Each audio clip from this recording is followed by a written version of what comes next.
Frères et sœurs, c'est de l'Éternel que nous recevons l'espérance dans ce monde troublé, le secours au milieu des épreuves, l'amour au cœur des divisions et de tous les clivages. Nous célébrons ici le Dieu qui aime jusqu'à donner son Fils pour nous, pour tous les humains. À nous tous, oui, sont donnés la vie, la joie et la paix en Jésus-Christ.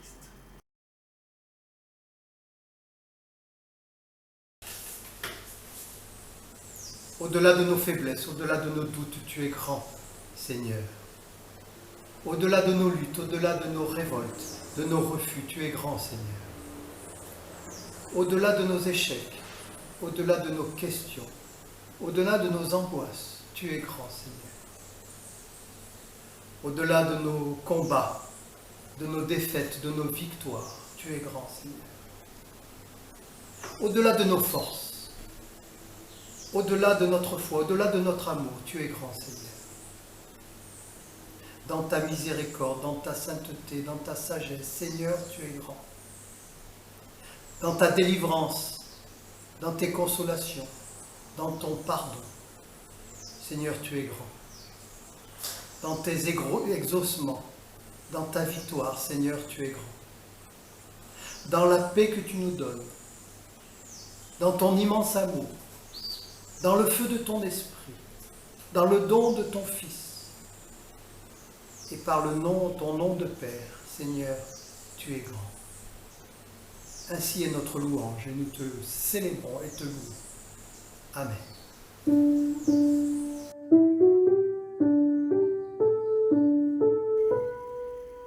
Adieu, soit la gloire pour son grand amour, car de sa victoire s'est levé le jour. Jésus à ma place est mort sur la croix, il donne sa grâce à celui qui croit. Gloire à Dieu, écoute sa voix. Gloire à Dieu, monde réjouis-toi. Reviens à ton Père, Jésus est vainqueur. Que toute la terre chante son honneur. La foi, l'espérance ont chassé la peur. Une paix immense emplit notre cœur. Selon sa promesse, Jésus changera. Veillons d'allégresse quand il reviendra. Gloire à Dieu, elle écoute sa voix. Gloire à Dieu, monde réjouis-toi. Reviens à ton Père, Jésus est vainqueur. Que toute la terre chante en son honneur. Je vous invite à la prière d'humilité, à la prière de repentance. Le Seigneur nous écoute. Il accueille notre prière. Nous l'exprimons avec simplicité, mais avec la pureté du cœur. Ton appel et ta grâce nous sont donnés, Seigneur, et pourtant, bien souvent, nous nous comportons comme des enfants gâtés. Nous croyons que nous méritons ce qu'il y a de bien et de beau en nous et autour de nous. Nous refusons de voir ta seule grâce dans les bénédictions de notre histoire. Nous préférons vivre comme nous l'entendons, plutôt que de lutter contre la tentation. Et pourtant, lorsque nous regardons en nous-mêmes, sans tricher, nous savons bien que notre vie est partagée, étriquée, fatiguée, courbée, petite. Délivre-nous, Seigneur. Délivre-nous de la rébellion qui nous pousse à vivre loin de toi. Délivre-nous des fascinations qui nous fait courir derrière les chimères de notre monde. Délivre-nous de la confusion, qui nous fait croire que la liberté se trouve dans l'assouvissement de toutes nos envies. Amen. Une femme oublie-t-elle l'enfant qu'elle allait? À supposer qu'elle l'oublie, dit l'Éternel, moi je ne t'oublie pas. J'ai ton nom gravé sur la paume de mes mains, et je te garde mon amour. Par ces paroles du prophète Ésaïe, entendons que nous n'avons pas à avoir peur de disparaître dans le grand tourbillon de la vie, car l'Éternel nous préserve. Il garde intact notre être profond, même lorsque la forme de notre vie change, même lorsque nos forces nous abandonnent, même lorsque notre courage faiblit, même lorsque nous déprimons, même lorsque nous ne reconnaissons plus dans la glace, même lorsque nous manquons de regard bienveillant sur nous. Notre nom est gravé sur la paume de ses mains. Notre être vrai n'est pas quelque chose de transitoire qui risque de disparaître à la première difficulté venue. Notre lumière reste vive. Elle peut éclairer même dans les ténèbres les plus épaisses. Elle n'a peut-être pas une grande allure aux yeux du monde, mais même modeste, elle demeure intense. Et c'est la raison pour laquelle elle peut illuminer le monde entier, en éclairant de proche en proche le visage de ceux que nous rencontrons. Nous sommes bel et bien le sel de la terre. Nous sommes bel et bien la lumière du monde, même si nous pouvons avoir le sentiment que notre vie est dérisoire. C'est une grâce de l'Éternel qui ne dépend ni de notre naissance, ni de notre condition, ni de notre situation, ni de nos réalisations, mais de l'amour inconditionnel de Dieu pour chacun d'entre eux. Je vous invite à la confession de foi. Nous allons exprimer l'affirmation que Jésus-Christ est le Seigneur avec cette confession de foi. Qui est Dieu pour que nous mettions notre confiance en lui? Nous ne pouvons pas le voir, mais la nature est si belle que nous ne pouvons pas ne pas croire et qu'elle se soit faite toute seule. Nous ne pouvons pas le sentir, mais chaque jour des signes nous disent qu'il est là. Nous ne pouvons pas l'entendre, mais il nous parle dans la Bible. Qui est Dieu pour que nous mettions notre confiance en lui? Nous ne pouvons pas le comprendre, il laisse faire tant d'horreurs. Mais à la croix, il a transformé le plus grand mal de tous les temps pour en faire le plus grand bien de tous les temps. Il est souverain, son plan de salut s'accomplit.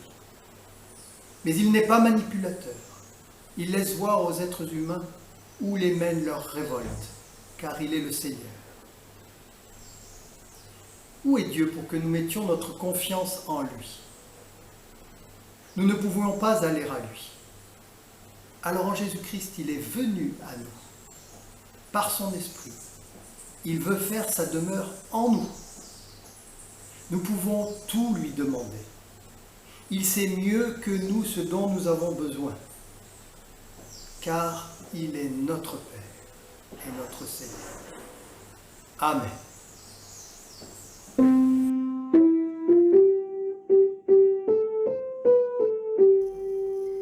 Je crois en toi, mon sauveur ressuscité. Rien ne pourra de mon cœur ôter la foi. Je veux garder la fierté du baptisé. Ta force me conduit, Seigneur, tu es ma joie.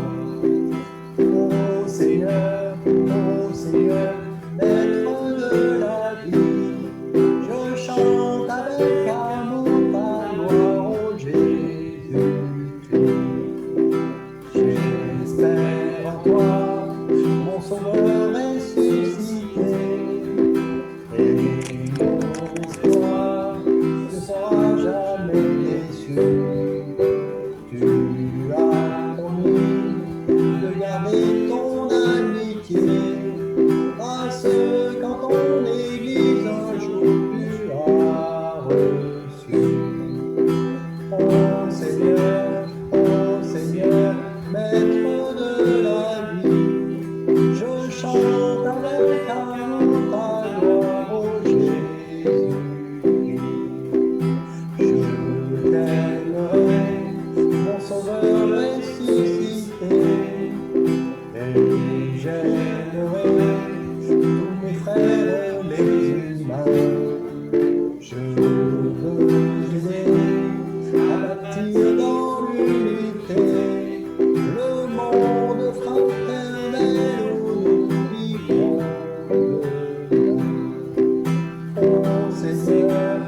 textes sont retenus pour nourrir notre méditation d'aujourd'hui. Tout d'abord, dans la première épître de Pierre, au chapitre 1, les versets 3 à 9. Béni soit Dieu, le Père de notre Seigneur Jésus-Christ, qui selon sa grande miséricorde nous a régénérés pour une espérance vivante par la résurrection de Jésus-Christ d'entre les morts. Pour un héritage qui ne se peut ni corrompre, ni souiller, ni flétrir, lequel vous est réservé dans les cieux. À vous, qui par la puissance de Dieu êtes gardés par la foi, pour le salut prêt à être révélé dans les derniers temps.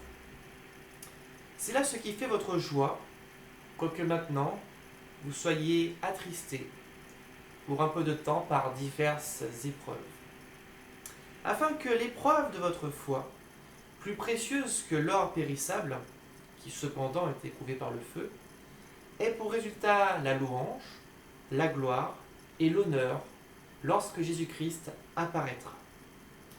Lui que vous aimez sans l'avoir vu, en qui vous croyez sans le voir encore, vous réjouissant d'une joie ineffable et glorieuse, parce que vous obtiendrez le salut de vos âmes pour prix de votre foi. Et le deuxième texte est tiré de l'évangile de Jean, au chapitre 20, les versets 19 à 31. Le soir de ce jour, qui était le premier de la semaine, les portes du lieu où se trouvaient les disciples étant fermées, à cause de la crainte qu'ils avaient des Juifs, Jésus vint, se présenta au milieu d'eux et leur dit « La paix soit avec vous ». Et quand il eut dit cela, il leur montra ses mains et son côté. Les disciples furent dans la joie en voyant le Seigneur. Jésus leur dit de nouveau « La paix soit avec vous. Comme le Père m'a envoyé, moi aussi je vous envoie. » Après ces paroles, il souffla sur eux et leur dit « Recevez le Saint-Esprit. Ceux à qui vous pardonnerez les péchés, ils leur seront pardonnés. Et ceux à qui vous les retiendrez, ils leur seront retenus. » Thomas, appelé Didyme, l'un des 12, n'était pas avec eux lorsque Jésus vint. Les autres disciples lui dirent donc « Nous avons vu le Seigneur. » Mais il leur dit « Si je ne vois dans ses mains la marque des clous, et si je ne mets mon doigt dans la marque des clous, et si je ne mets ma main dans son côté, je ne croirai point. » 8 jours après, les disciples de Jésus étaient de nouveau dans la maison, et Thomas se trouvait avec eux. Jésus vint, les portes étant fermées, se présenta au milieu d'eux et dit « La paix soit avec vous. » Puis il dit à Thomas « Avance ici ton doigt, et regarde mes mains.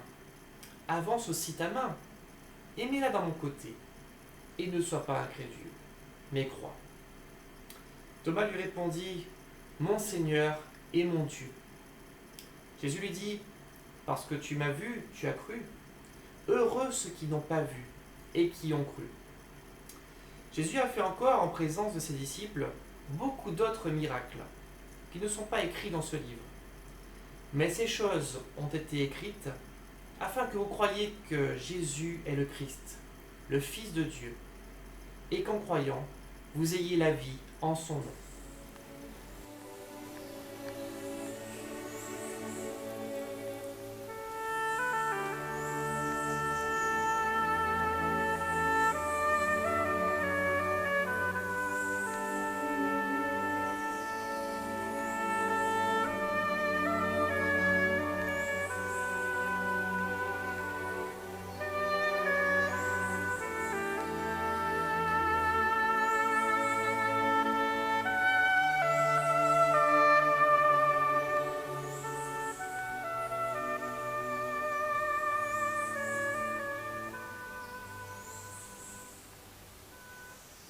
Dans l'évangile de Jean, nous trouvons une situation qui nous est étrangement familière. Les principaux disciples de Jésus, excepté Thomas, sont enfermés, coupés de tout contact avec l'extérieur, confinés, pourrait-on dire. Alors cette fois-ci, l'ennemi n'est pas un virus, mais des personnes, les Juifs en l'occurrence. Ils ont peur d'être arrêtés, puis mis à mort, comme l'a été Jésus.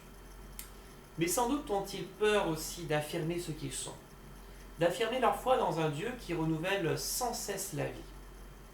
Ils ne saisissent pas encore bien cette résurrection qui leur a été annoncée. Voici donc qu'au soir de Pâques, au soir de l'attestation de la vie plus forte que la mort, c'est-à-dire après le constat du tombeau vide, les disciples sont encore ou à nouveau hésitants, timorés, effrayés. Et bien même dans cette situation de peur et de doute, Jésus vient. Ce que nous entendons dans ce passage, c'est que la présence de Jésus, par-delà la mort de son corps, s'offre d'une manière nouvelle. Sa présence ne répond pas aux normes de la condition humaine. Jésus se rend présent même si les portes de la maison sont fermées à clé. À l'image de Dieu dont nous pouvons éprouver la présence en quelque lieu que nous soyons. Et puis, la présence de Jésus se donne à reconnaître par la parole. En effet, les quelques récits de rencontres du Jésus ressuscité que nous offrent les évangiles, par-delà leur diversité, font tous état du fait que Jésus n'est pas reconnu à son apparence physique, mais par les paroles qu'il prononce et qui déclenchent surprise, foi et nouvel élan de vie. Quelles que soient nos peurs et nos enfermements, il vient, il est présent au milieu de nous, il parle et se donne ainsi à connaître et reconnaître. Jésus veut délivrer ses disciples de leurs craintes pour les réconcilier avec leur origine, avec leur identité, de sorte qu'ils puissent être envoyés dans le monde et à leur tour témoigner de la joie libératrice, de la puissance de vie qu'il leur communique. C'est pourquoi il répète à 3 reprises cette phrase « La paix soit avec vous », afin que les disciples puissent vraiment réaliser qu'ils n'ont plus rien à craindre. Jésus veut nous libérer de toutes nos paralysies afin que nous puissions avancer. Nous sommes nous aussi travaillés par nos doutes et nos hésitations. Mais le plus important, c'est de nous laisser redire qu'aujourd'hui, tel que nous sommes, le Christ vivant vient à notre rencontre, se tient au milieu de nous, nous accueille et nous donne sa paix. Par sa paix, Dieu nous rend vraiment libres. Libres et responsables du monde, de ceux qui nous entourent. Comme le Père m'a envoyé, moi aussi je vous envoie. Dieu nous envoie pour être ses témoins. Et nous pouvons le faire car il nous donne son esprit. Jésus, dans ce passage, souffle sur ses disciples et leur dit « Recevez le Saint-Esprit ». Cette formulation n'est pas sans rappeler le récit de la Genèse, où Dieu souffle dans les narines de l'homme et l'homme devient un être humain. Eh bien, la création évoquée en Genèse correspond à la nouvelle création que Christ accomplit par le don de l'Esprit. En recevant l'Esprit, les disciples reçoivent la vie en plénitude et peuvent la donner à tous. Frères et sœurs, même en ces temps de confinement, où nous ne voyons pas toujours ce que nous pouvons faire pour changer le monde, Jésus vient. Accueillons donc la présence de celui qui vient pour élargir notre regard, pour nous éveiller et nous relever. Il nous offre la paix, il souffle sur nous son esprit de vie. Il nous envoie. Amen.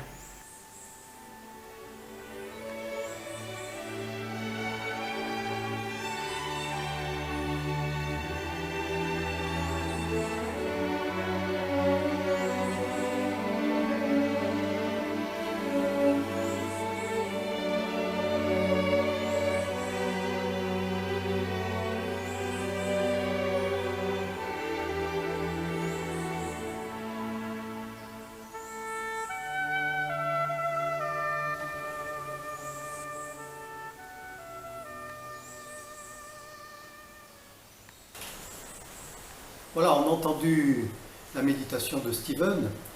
Vous l'avez entendu, on est dans des récits d'apparition, l'apparition de Jésus. Et c'est tout à fait intéressant de remarquer que ces récits d'apparition n'apparaissent que dans l'évangile de Luc et dans l'évangile de Jean. Alors on peut se demander pourquoi ils ont rajouté ces récits d'apparition. C'est ce qu'on va essayer de partager dans le temps de cette méditation, l'intérêt de l'apparition, parce qu'effectivement il y a eu la résurrection. Nous avons vécu ça à Pâques, dimanche dernier, Et on se retrouve avec un retour de Jésus qui s'adresse à nouveau aux siens. Il vient les voir en plusieurs étapes, d'abord avec les disciples, avec Thomas. Alors on va voir l'importance pour notre foi de ces nouveaux événements, de cette apparition de Jésus. Alors il se manifeste, les disciples sont enfermés, Steven l'a dit, dans cette pièce close. Ils ont peur, effectivement, ils sont apeurés, ils ne saisissent pas ce qui est arrivé. D'ailleurs, on voit bien que la foi n'est pas arrivée, hein, ils ne sont pas animés encore de la foi. Et Jésus se retrouve au milieu d'eux. Et c'est bien intéressant de dire qu'il se retrouve au milieu d'eux. On ne sait pas par où il est rentré, on ne sait pas comment il est passé. Il n'est plus le Jésus qu'ils ont connu. Il est le Christ ressuscité, mais il apparaît à eux. Il apparaît d'une façon presque visible, on verra un petit peu pourquoi. Un passe-muraille, hein, d'ailleurs, il apparaît. Et ce qui est intéressant de souligner, c'est que dans cette apparition, il y a aussi, dans cette venue, la Pentecôte. Le récit du livre des Actes parle de la Pentecôte à sa façon. Dans le récit de Jean, c'est d'une façon différente. C'est rapide, c'est à la suite de cette apparition. Il souffle sur les disciples et ils reçoivent l'Esprit Saint, nous dit-il. C'est important parce que à partir de ce moment-là, les disciples entrent dans la foi. Il faut qu'il y ait cette apparition, il faut qu'il y ait le souffle de l'Esprit pour qu'ils entrent dans la foi. Alors, ils sont tout à leur joie, et soulignons le mot, de prostrés et reclus qu'ils étaient, ils sont joyeux, heureux. Et ils retrouvent Thomas. Et la première chose qu'ils font, c'est qu'ils témoignent. Vous voyez, ils sont envoyés et ils vont témoigner de la bonne nouvelle de la résurrection de Jésus-Christ. Et Thomas, nous le connaissons parce qu'on a gardé le dicton de ce qu'il dit, hein, je ne crois que ce que je vois. On le dit ça souvent. Hein.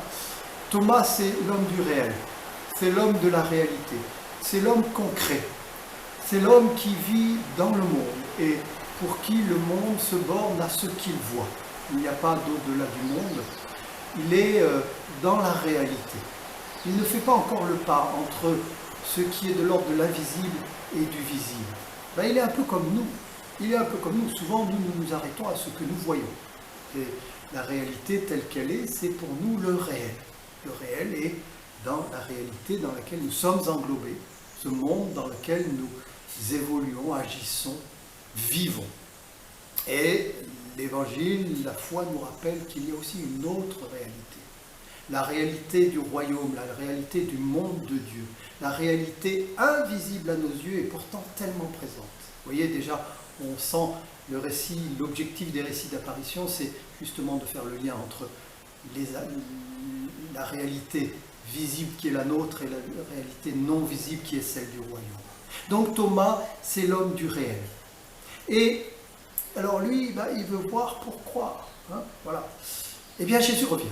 Jésus revient, à nouveau les disciples sont réunis, ils sont rassemblés, ils se retrouvent dans cette même pièce, seulement là ils sont joyeux les disciples. Et Thomas est là, et Jésus, c'est intéressant hein, de le noter tel que Jean l'a raconté, il dit même à Thomas, mais viens me toucher, touche mes mains, là où il y a eu les clous, mes pieds, là où il y a eu le clou, là où il y a eu le coup de lance dans mon côté. Viens, rends-toi compte, tu veux voir? Eh bien touche, c'est plus que voir, c'est toucher. Mais tu vas voir que tu te trompes. Justement, tu vas voir que là n'est pas l'important. Et tout d'un coup, Thomas saisit. Il saisit ce qui est impensable, qui est impensable pour nous. Il y a une autre réalité que la nôtre. Il ne va pas toucher Jésus. Il va peut-être presque même reculer et avoir cette affirmation. Mon Seigneur est mon Dieu. Là, mon Seigneur est mon Dieu, c'est une confession de foi.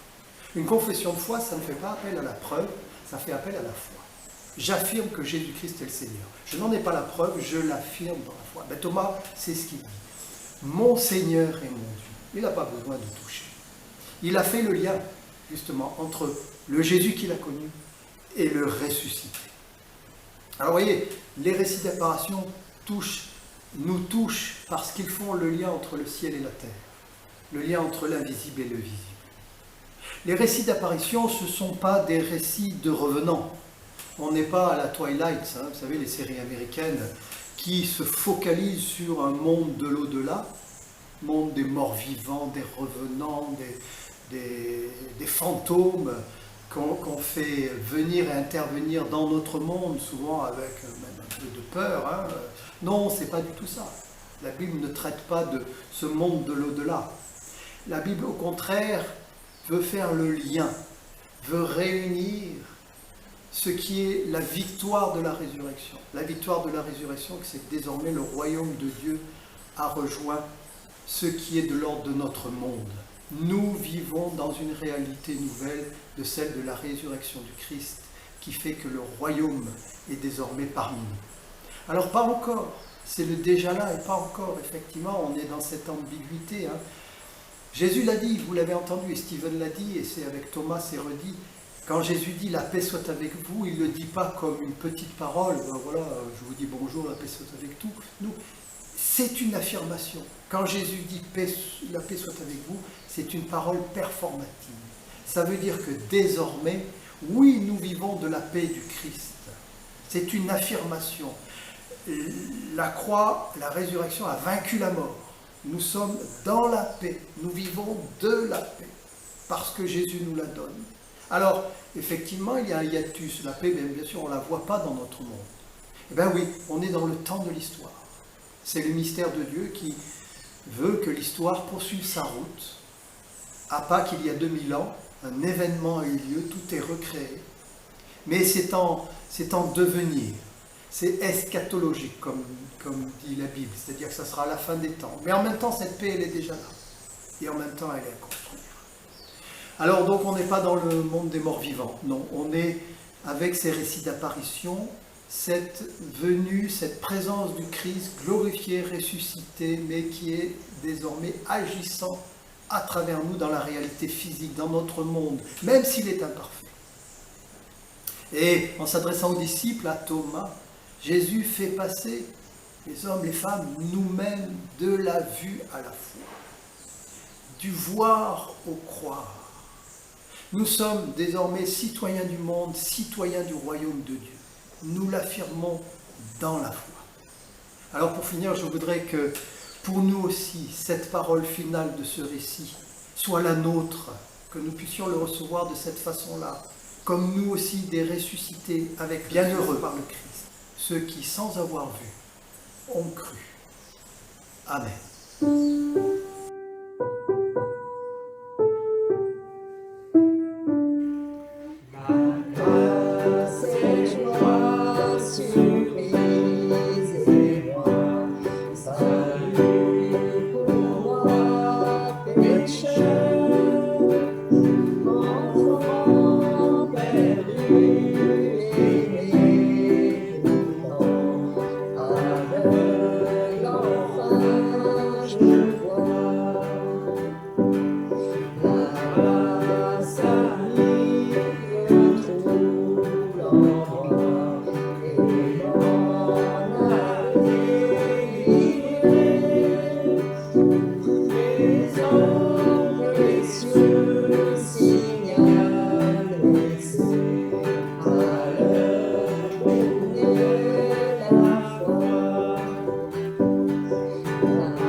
Dieu notre Père, nous te prions pour la paix.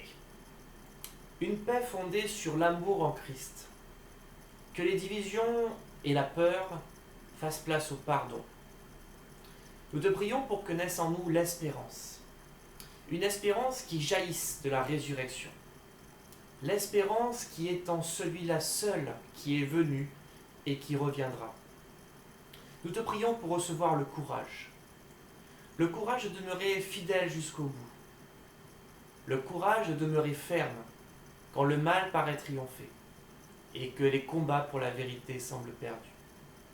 Le courage de rebâtir quand tout s'écroule autour de nous. Le courage d'être un peuple pèlerin, en route vers l'inconnu. Assurer que le chemin n'est pas caché pour Dieu. Oui, donne-nous le courage de confesser le nom de Jésus-Christ devant les hommes. Aide-nous à prendre à cœur la situation de celles et ceux que nous côtoyons, à agir comme des prochains vis-à-vis d'eux, à leur transmettre cette paix que tu nous as donnée. Amen.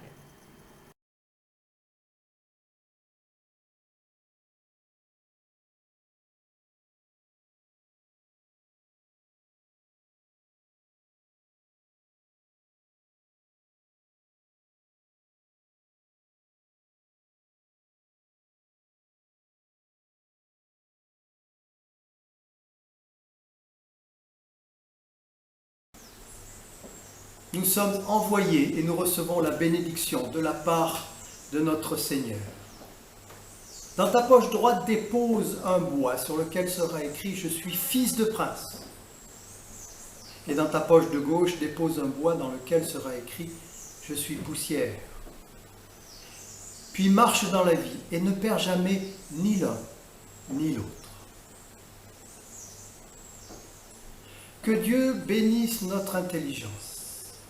Que Dieu bénisse notre cœur, qu'il l'ouvre à la confiance, à l'espérance et à l'amour. Que Dieu marche devant nous pour nous ouvrir la route, qu'il marche à nos côtés pour nous soutenir, qu'il marche derrière nous pour nous protéger des pensées qui attaquent dans le dos. Que le Seigneur trois fois saint, le Père, le Fils et l'Esprit, nous bénisse et nous garde. Amen.